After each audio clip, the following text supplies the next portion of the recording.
Welcome to Work Liberated. This is the podcast you want to listen to if the workplace being the kind of place people want to be part of is important to you. If you know something in the world of work is off and you want to improve it. If you're leading people through change and you know that the environment at work is just as important as the work you're doing. If being a leader who inspires people is important to you, you will want to listen or watch Work Liberated. Hello, my name is Margaret Graziano. Welcome to Work Liberated. Today we have an extraordinary guest. His name is Russel Lolacher, and he talks about relationships at work. And if you work for a living, you know that 30 to 40% of your aggravation is due to interpersonal conflicts at work. So welcome, Russel. Thank you so much for having me today. Awesome. So we first met when we were talking about transforming friction to flow. And that's one of the trainings that I offer for my clients is response agility. So how do you transform your internal friction to flow? How do you transform your team's friction to flow? And if you run an organization, your organizational friction to flow. Statistics currently, Gallup did a survey, and I know these numbers are always changing, depends on who's doing the survey, but that over 40% of all workplace friction is due to interpersonal conflict. How do you feel about that? What do you have to say about that? I'm not surprised at all. Anybody it surprises should give their head a shake. I repeatedly say that every job is a communications job. I don't care if you're frontline or you're the CEO. Mm-hmm. Every job involves communication. And it's so funny because it's such a throwaway thing. People don't value it as much as they should. But the DNA of all interpersonal relationships is how do we communicate with one another? And to hear those stats never surprises me. And it's always communication, good or bad, is the root of all bane and all success. Mm-hmm. Whether it's gone well or it hasn't, you can always root it back to communication. Say that again. No matter what the problem is in your organization, you will find the root of it at either good or bad communication. Yeah, so that's great. So let's go there. How do you know if you are a bad communicator? I think you need to look at things like retention. I think you need to look at things like satisfaction scores. I think you need to look at things like, those are all results. And unfortunately, we wait till yearly reviews, 2 yearly reviews to go, oh, wait, maybe we should do something about this or anything at all. I think we have a larger problem, especially when it comes to leadership. I think there's a systemically broken problem when it comes to leadership. And I think a lot of organizations are so busy, which in my mind, I think is one of the biggest blind spots to leadership, that they don't look at these bigger systemic problems. And communication is certainly one of them. I would say other ones. What's that? Sorry? What are the others? Oh, sure. Absolutely. Oh, my goodness. So first off, I want to talk about being too busy. That's the one that I feel is the one that's brought up all the time.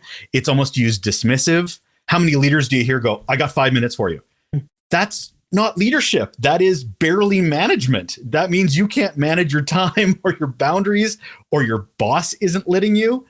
So I think the first blind spot I think that we use as almost an excuse to be leaders is I'm too busy. Let me give you 5 minutes. Or here's your greatest gift is I'm giving 5 minutes back to you at the end of a meeting. I'm like, I cry inside every time anybody tells me at the end of a meeting going, you have the gift of time. I'm like, no, this could have been an email the whole time. Could have been an email. Yeah. So I think that's one of the biggest ones. There's so many others. Like the other one I find is a blind spot is around, I call it the one of cowardice, where a lot of cowardice, fear, because they don't want conflict. Yes. There's a lot of organizations that will have this, well, it'll work itself out. Anytime they hear any problems, anytime they see in a survey stats on bullying, they'll be like, oh no, they'll work itself out. Or they'll go, oh, another leader will deal with that problem. Yeah. So Where's the ownership there? what So we see yeah. is I call it in my book, Ignite Culture. And if you're listening to this podcast, you've probably read the book. I call it cordial hypocrisy. And Patrick Lencioni calls it artificial harmony, like, see no evil, hear no evil. I don't know what's going on, but you do know what's going on. You just don't want to deal with it. Well, there's also this cognitive dissonance, which is another blind spot that I like to bring up, and totally in alignment with what you're talking about, is but it's not my experience.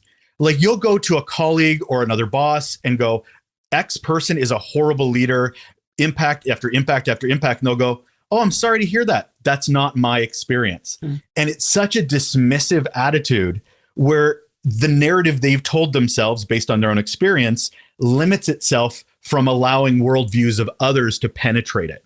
And that just allows bad leadership to fester and fester and fester. And another thing that just breaks my heart. Yeah. And so what I see is often that happens because there is a fear. If I take this person on, if I talk to this bully about being a bully, they might leave.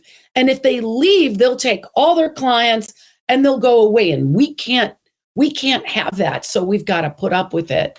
And in the process, what it does is it erodes trust, and it creates more gossip and more complacency and more artificial harmony, or worse, more bullying, because people think that's the way to get things done. Absolutely. And not to go through all this list of blind spots, but it leads perfectly into accountability, or the lack thereof. We talk about bad leaders all the time and going, we need to fix bad leadership. We need to do X. We need to address them.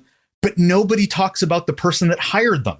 No one talks about the person that was in charge of their performance reviews or perpetuated and allowed that bad leadership to fester. Yeah. So we talk about responsibility all the time. Look at your job description. That tells you what you're responsible for.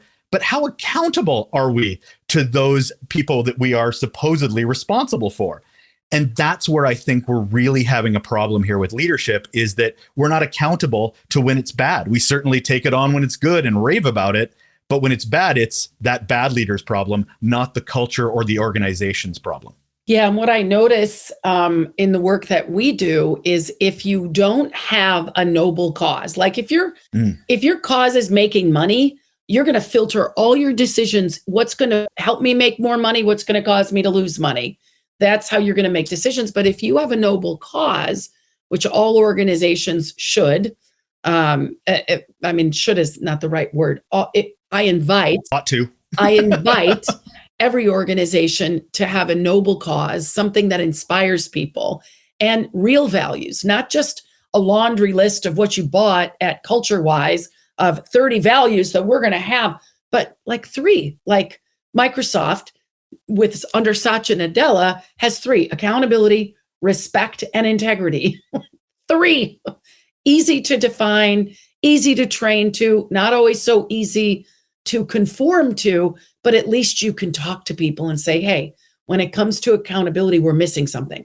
When it comes to respect, you just railed on 7 people in that meeting. That's not respectful. When we have 30 values, folks, really hard to coach people on that. So Russell, what do you have to say about, in your world, relationships at work? What role does the cause of the company or the values have on relationships at work when they work? Everything. And it's one of such a missed opportunity. And I mean, we can get into purpose statements, vision statements, mission statements. I mean, they all kind of are all tied together. It's that greater understanding that what you're doing is tied to something bigger than you. It's tied to something of actually helping others. It's not a poster on a wall. It's not something you put on a website to entice people to apply to the organization. And then we forget about these things. We don't do anything. Like, I love the examples you provided, because one more thing also it's memorable. If you go into your organization and ask anybody what your vision, mission, purpose statement is, and they're like, I don't know, it could be 3 words, but if they don't know what it is, it doesn't matter. Right. It's got no resonance. And people don't feel connected to it. So it comes back to a communication exercise. Are the words relevant? Do they matter to you personally? You have your own values. Do those align with the place in which you work? Mm-hmm. And I think if you can really get your vision, mission, values, purpose statement, if you can get all that right, where you are proud of it, then the next step is operationalizing it.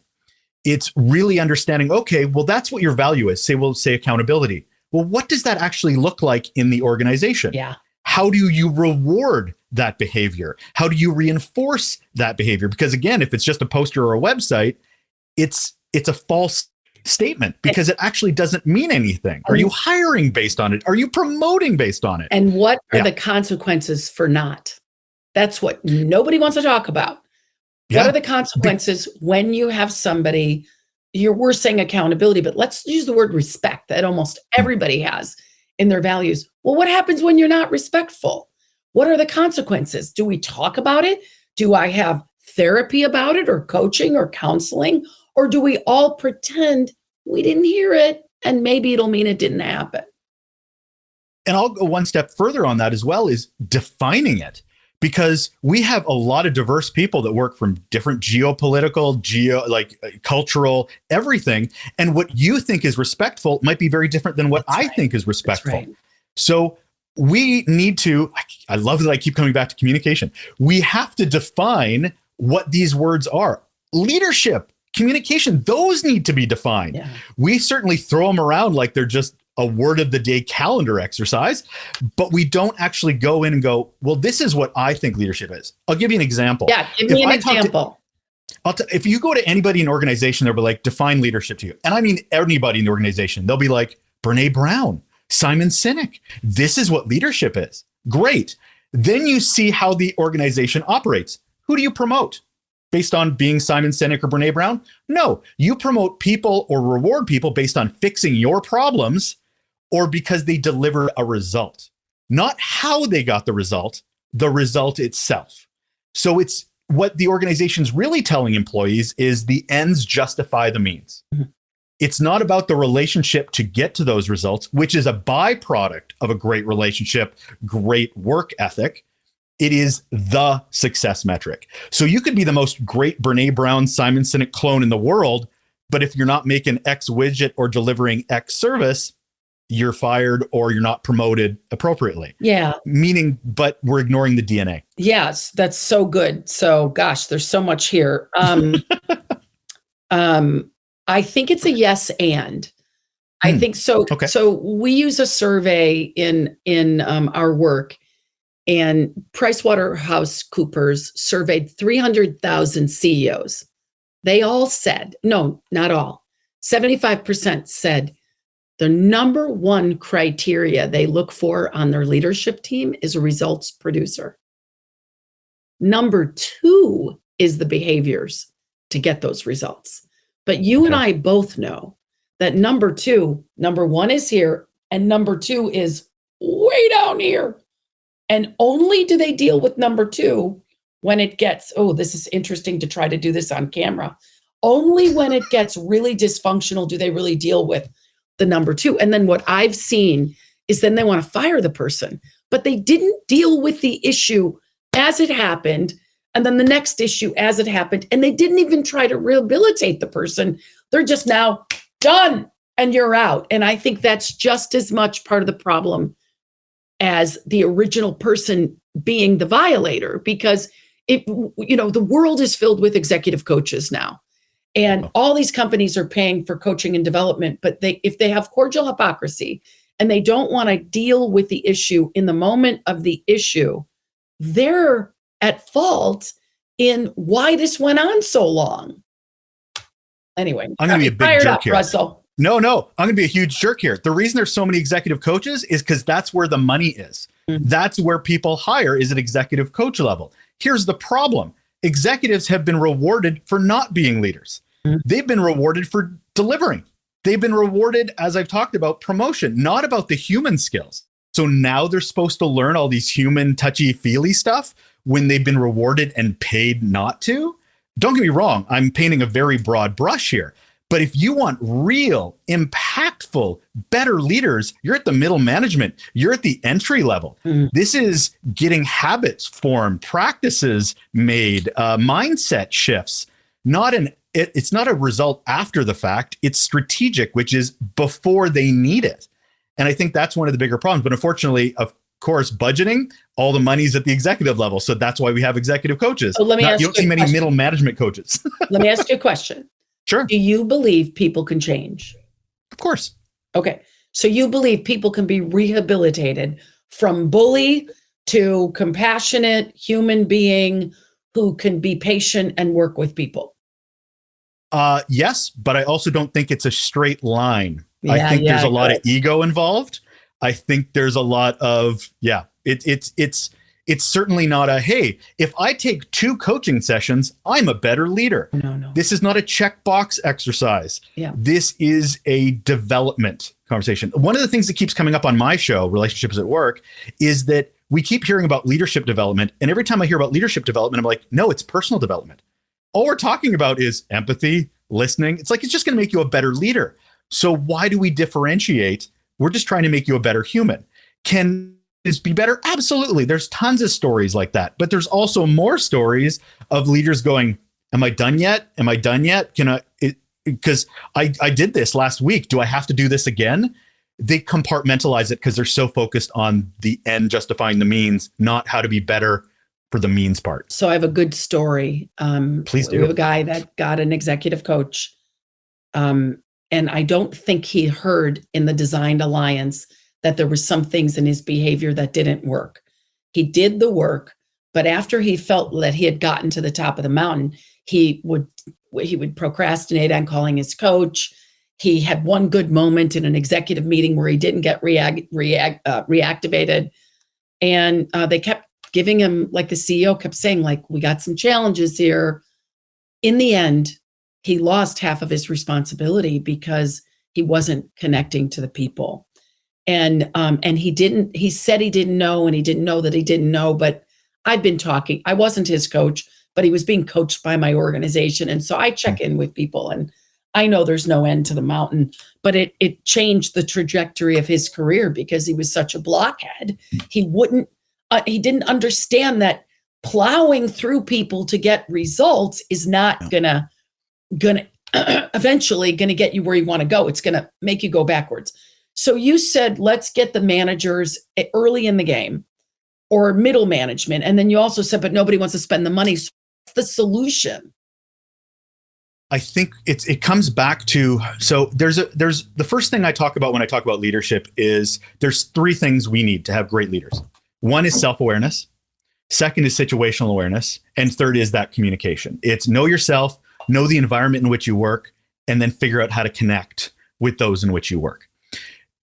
The first part of that, the self-awareness piece, I think you can only control what you can control. And as a leader, self-leadership has got to be where you start. If you're not getting the development you need in your organization, if you're not learning how to better communicate, if you're not go out on your own, read books, take classes. Yeah. You need to be responsible for your own development. If you get mentors, talk to other people, do reverse mentorship from younger people that might have different experiences and different perspectives than you. I think we can't control the larger cultures. We can control the subculture, first ourselves and those on our team. Unfortunately, a lot of organizations will just focus on what's our culture. I'm like, you have 7,000 cultures. You don't seem to understand that piece. So I think it's the modeling the behavior. I was very lucky. I actually had a team where I was able to retain them for 12 years, the exact same team. And it was a lot of work. Yeah. It was a lot of work every day, making sure that they were getting what they need, that they felt listened to, that they felt nurtured, that they felt they had the opportunities, that I was there to listen for challenges. And I think that's where we start, is because if we can model that behavior, you're going to get people going, are you hiring? Because I'd love to work for you. Are you hiring? Or others, you know what? I have retention it's a revolving door. What are you doing? Well, I'd love to have a conversation with you about that. It's not going to be a quick process, certainly is not, but it does show a little bit of, if you can demonstrate leadership, leaders lead. And that's how you have to start. Well, let's go back a little bit to take your development into your own hands. I remember I had a coach once who said, if it's to be, it's up to me. And I think that entry level and that mid level and I tell people right now, because my company doesn't just do executive coaching.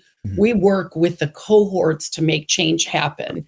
And so they have group coaching and they have individual coaching. But I always say when I'm leading a program, no one's coming. No one's coming. There is no white horse and no prince. It's you.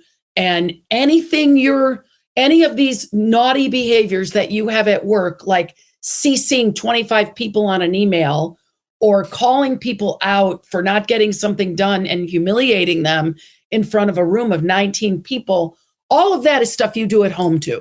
Mm-hmm. And if you don't believe me, ask your spouse. And then they're like leaning in, like, what do you mean I don't leave my poor behavior in the car? Especially parents. They don't want to give their kids these nasty habits. You've tapped into something I think that a lot of leaders, good and bad, really have no concept of the impacts they have in the workplace. And a parent is a perfect example. I start off every episode of my show is, what's your best or worst employee experience? And I'll say 90% of the time, it's from 2 to 3 decades ago. And it is, well, most of the time it's negative because that's always the first thing that comes up. But this isn't a bad day for somebody. This is trauma that they have carried with them for decades. And there is that leader 20, 30 years ago that had no idea that they were doing this to another human being. They didn't know that they were having such ripples in the pond that have influenced their work relationships, their personal relationships, their baggage, their triggers. And as a leader, we have so much responsibility. On the flip side of that, we've got amazing leaders that have inspired and motivated people just because they listened that one time, because they sat down at a cubicle or went on site and just asked them questions or gave them an opportunity that nobody else did. And then they're seeing that behavior and carrying it on with their own leadership down the road, going, this is what I want to do. This is how I want to feel. And then those ripples in a pond help others down the road. So I think your parent example is perfect, because that's exactly what you're doing, is you're growing and nurturing others, for bad or for worse. If your organization is on a growth trajectory, you're probably going through some sort of digital transformation or adoption of AI, or maybe you're launching a new product, or maybe you've brought in a new management team. The fact of the matter is, transformation in how the organization operates, how people work with each other, how they move through change is very important. And Keen Alignment has been in the organizational transformation field for 15 years. And before that, I, as the founder, was in the executive search field for 25 years. I know how change happens in organizations, and I know how to bring out the best in people during that change. I look forward to working with you. Yeah, so there's 2 things about this that I want to make sure we cover. And one of them is, so we've got the battle for technical supremacy. You've got a new podcast that came out with Mark Andreessen, and it's actually very, very good. And before you know it, we're all going to have robot dogs and robots, and half of the work is going to go to automation. What does that mean for the people when you can leverage technology the way that the US and Canada and China and Japan and Brazil and Israel and all these places are going to leverage technology? What happens to the human dimension? It doesn't go anywhere. It will always be there. AI is not replacing humans. Technology, it's not like when we suddenly got tractors instead of, oxen to pull, humans disappeared. Like, technology is just a tool. Where the humanity problem comes in is relying too much on the tools. It's allowing it to replace that humanity. And it goes back to relationships. If you use technology too much, it will create a disconnect from those you're trying to connect to, because you won't look relevant. You won't look relatable. You won't look sincere. You'll look like you're just making shortcuts around the humanity of it. Say that again. Say that statement. No, not the whole thing. Right. If you use too much technology and it gets in the way of relationships, it will actually diminish relevancy. It will actually diminish connection, because you're putting something between you and the other human. And relationships are built between two humans, not a human, AI, and another human. So now you're in a meeting. I have a chapter of this in my book with Donna, and she's running a meeting. And as the one person's talking, everybody's on their phone or on their computer. I know you've seen this in your work. Totally. How do you stop that nonsense? Here's the interesting thing, I think, and I bring this up and it pisses off a lot of leaders. You have to be more interesting. There are people that do presentations or do meetings and everybody's on their phones and like, get off your phone. I'm like, you be more interesting. You be more engaging as a leader in front of the room. You talk about things that are relevant that interest me, because I'm going to tune out. I'm going to go to my phone. I'm going to go to something else. We don't have enough people that are good communicators. We don't have enough people at the front of a room that can command a room, that can be talking about things that actually connect to people. So of course people are going to disengage because you're not making an effort to engage them. How many managers look at a presentation 5 seconds before they go out and present it in front of people? Yeah. Like, you're not taking this seriously, so why should anybody else in the room? Yeah. Good. So then the other question I had is, if you could give your top 3 or 5, here's what you need to be a better communicator, what are they? What are the top 3 or 5 tips, tricks, tools? I think first off, we're going to go back to that presentation piece.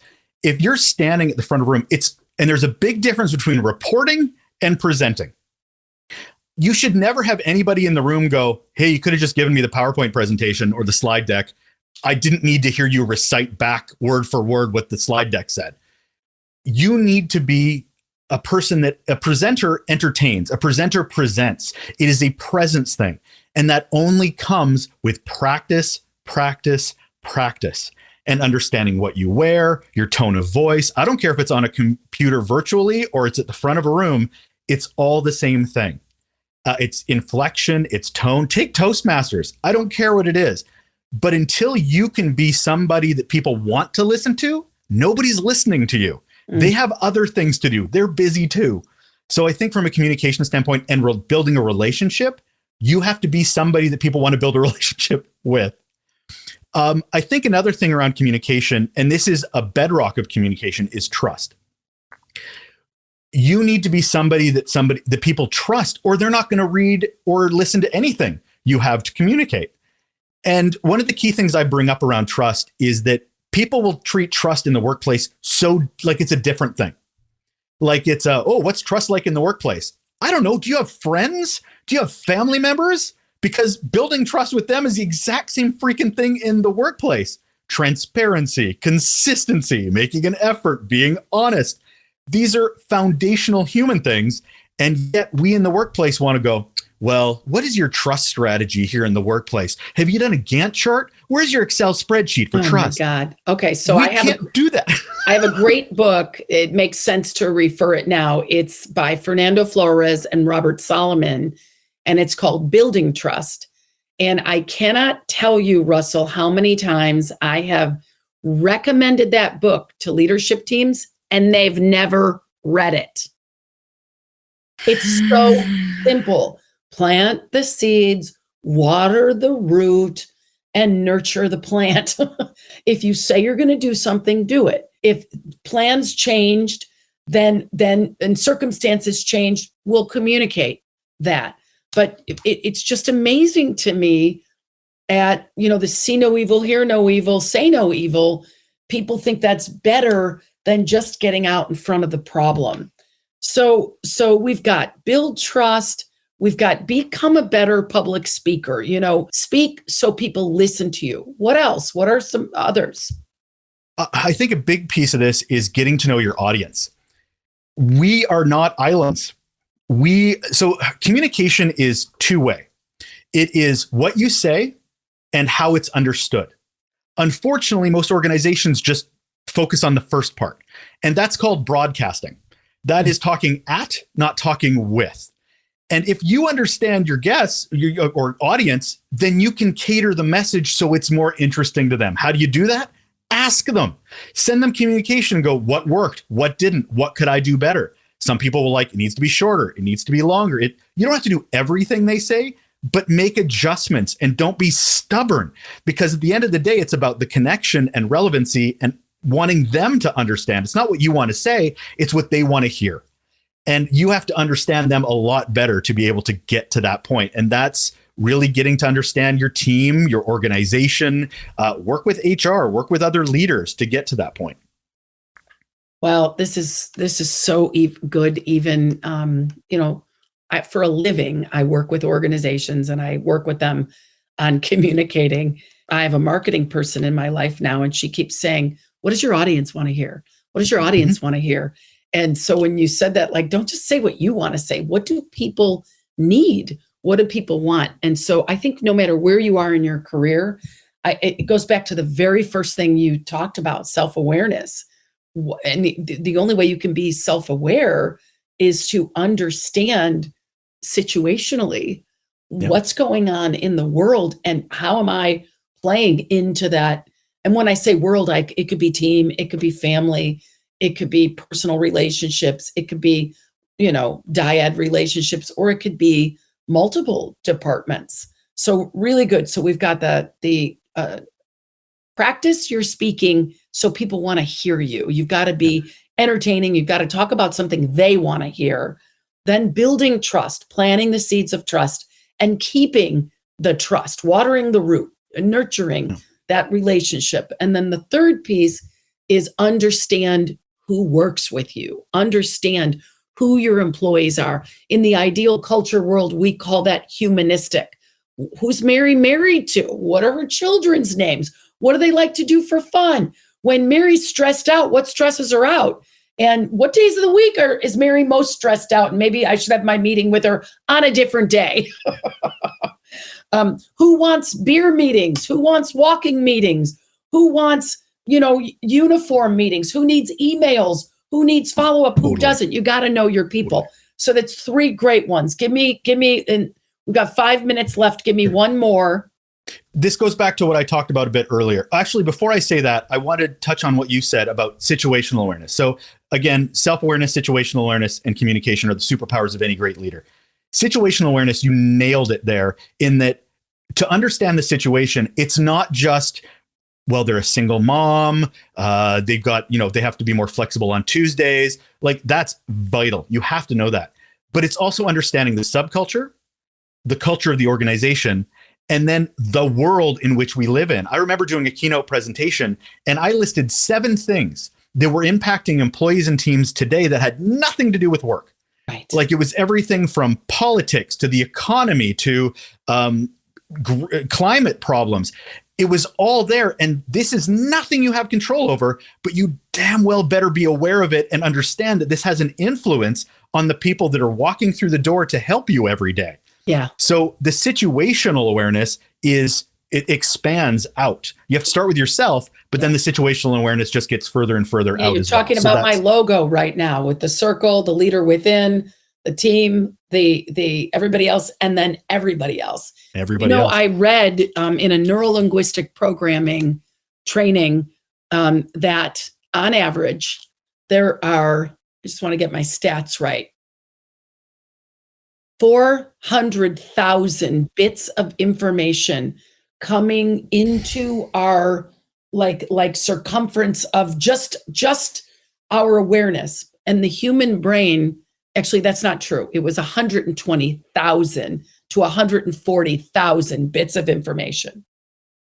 We can only even process 120 bits, not 120,000, 120. So as it is, people are already so cognitively scattered, and then they show up to work. So how does the boss or the communicator deal with that, Russell? Yeah, it's a good question. Stumped ya. Yeah. I didn't do that on purpose. It's all good. It's all good. What I want to lead to is actually the last thing I want to talk about, which is definitions. We don't define things. We don't in the workplace. And I think it's important from a value standpoint. We talked about it earlier, and I think it really needs to be hammer home from a communication point. Because if we're not singing from the same song sheet, then nobody's going to know what we're actually talking about. What does diversity mean in the organization? It's not just what people look like. What does leadership mean? It's not just how people act or don't act. What's a neurodivergent person? What's a neurotypical person? What is like, we have to be a lot more understanding of the and as much as DEI is getting, having a thing right now, it is so important to understand that these things are vital to a healthy organization. We can argue whether you should need a separate program or not for it, but it absolutely needs to be part of the DNA because it'll make your organization more innovative. So if we can go back and define terms, it will help us build those relationships because people will feel seen if we understand what we're talking about, the same things, before we can have those more meaningful conversations. Yeah, that's so good. Just today, my tech guy came over and we had a miscommunication about what 10 o'clock meant. And we both took responsibility. Oh, I just figured you'd figure it out. If I said the podcast begins at 10, you got to be here at 9. He goes, well, no, I kind of thought you wanted me here at 10 so that I could get ready. And that was both of us making assumptions. And how many times does that happen at work? Times the 500 people you're working with, and somebody's got a cognitive bias about what it means to be ready. Somebody has another bias about what that means. And then everybody's kind of making shit up all day long. And then they say DEI no longer matters, and people are wrapped around the axle about that. But that's a different podcast for a different day. You and I have a very similar philosophy on what diversity means. Mm-hmm. And I would say it's all about a different perspective, not just Absolutely. How you look. It's how you think and how you would approach things. And that's different. And that's important because that's how you solve a problem for good and not just a different day for a different age. So in concluding, your whole work is about relationships at work. What would you say is your best and worst work relationship? Oh my goodness. That is brilliant. Okay. I do listen. Yeah, no, I appreciate that immensely. It's a great question and one I have not been asked. If you mean historically or like right this moment? Whatever you think is more impactful to the audience. I think the most important and best relationship I have right now is with myself. I think that's the best relationship I have right now. It's helping me. I love that. It's helping me. I'm doing a lot of work right now of trying to figure out what my own next steps are in my leadership journey, as we're all on one, and trying to figure out what does that look like from a life design standpoint. And I'm really happy with where I am at. So I have a lot of confidence in myself, and then I'm going to choose the right thing for what I need. But I'm still navigating that. So I think the most important relationship, and the best relationship I have right now is with myself. Does that sound narcissistic? That doesn't sound too narcissistic, Actually, right? Okay, I think this is where narcissism has really gotten everybody's a label, right? You take care of yourself and now you're a narcissist. A narcissist does things to screw with other people. A narcissist is not somebody who's putting their own oxygen mask on, because if you can't be your best you can't be anybody to anybody else. And typically true narcissists, I have a very strong coach that I use, Dr. Margaret Paul. She does inner bonding, highly recommend her to everybody. She has me reading a book about sociopaths and narcissists. And it's not somebody who takes care of themselves. It's on the contrary, it would be, like it's all about me. You're not talking like that. You're not talking. This is the benefit of a video podcast that I'm enjoying that, by the way. That was fantastic. Yeah, well. So if you're listening only, I was like looking at myself in the camera, kissing myself, all that selfies and, boob shots and all the other things we do, peck shots. And that's a little on the narcissistic side, but it's also when you use what you want to manipulate other people. Totally. And I think the worst relationship I have, and this is getting super personal, is one of the problems I've had in my career is mentorship.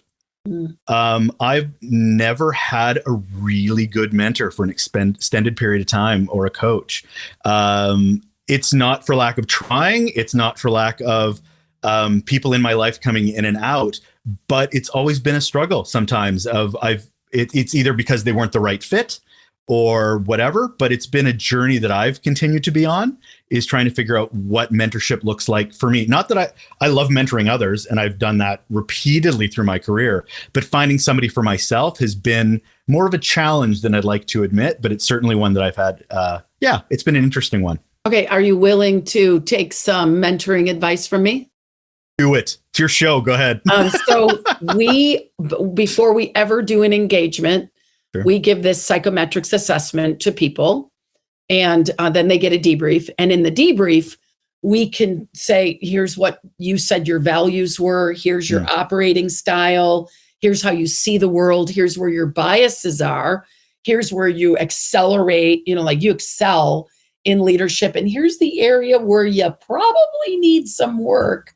Happy to give you one of those and comp you on a debrief, and then tell you at least what to look for in a mentor. Because you see, a lot of us are flying without our dials because we don't even know there are dials. And this inner metrics that I used back in the day, can't even believe I can say that now that there was a day, but in my recruiting career, it helped me place over 10,000 people in a 25-year period, because I got to see, here's the not just one piece of the DNA, but the biases, the thoughts, the perspectives, the prefrontal cortex competencies, the behaviors. And it could really help. Like I have not kept the same coach for the last 15 years. I purposely, though, seek out coaches who are stronger at things that I'm not. So Dr. Margaret Paul deals with inner bonding. I grew up in an addictive family. We had one parent who was addicted to the spouse. She was the codependent. And then we had the heroin addict who was a type A personality, a top producer. There's no accident I do what I do now, because often the quote unquote addict is the one that's the type A who keeps the job because they're producing results, but everybody ignores the bad behavior. It's just like living in an addictive family. So I have a coach for that. I have a coach for spiritual things. I have a coach for fitness. And about every 3 years, I'm cycling in to a new relationship because I'm a different person than I was. Yeah. Fair. And it's one of the reasons I keep training, because people don't cycle me out that often, but I'm not the same person I was a year ago. Right. I'm not schlepping the same, do your sculpt process, do your sculpt process, do your sculpt process. I'm like, who's here now and who's here now? But I still think there becomes a point where the cadence of coaching needs to change. So I'm happy if you want to take me up on that. I know we're talking again in a couple of weeks. If you want to take me up on that, I'm happy to. And also give you a list of people that I have worked with who I would swear by that they are powerful coaches. I appreciate that. Thank you. You're welcome. So all in all, what's the one thing you want to leave the guests with about relationships at work? It's just going to be a through line from our conversation is it's know you first, and then you'll be much better for everybody else you're building a relationship with. The most important relationship you can have at work is with yourself. God, that's so good. I just did a podcast that he said, what causes the most dysfunction? I said, us. We get in our own way so easily. Yeah, absolutely. Well, thank you so much, Russell. And if people want to reach you, here we have on the screen, if you're watching this, Relationships at Work, the podcast. But if for people who are listening, what's the URL? It's relationshipsatworkshow.com. It's a little easier to spell than my name. So that's the best way to go, is relationshipsatworkshow.com. And then if they want to link into Russel Lolacher, spell that out, please. Sure. It's real easy to spell because it's the name Lola, and Cher is my last name. So my first name's Russell with one L, Russel. And my last name's Lolacher, Lolacher. How we found that out is my brother wanted to put our last name as a tattoo on his knuckles. I kid you not, true story. And he discovered that Lola was on one knuckle and Cher was on the other. That's awesome. All right, Russel Lolacher, thank you so much. Thank you, everybody, for listening. And we look forward to seeing you on our next, having you listen to our next episode of Work Liberated. Have a great day. Bye-bye. Thank you for watching another episode of Work Liberated.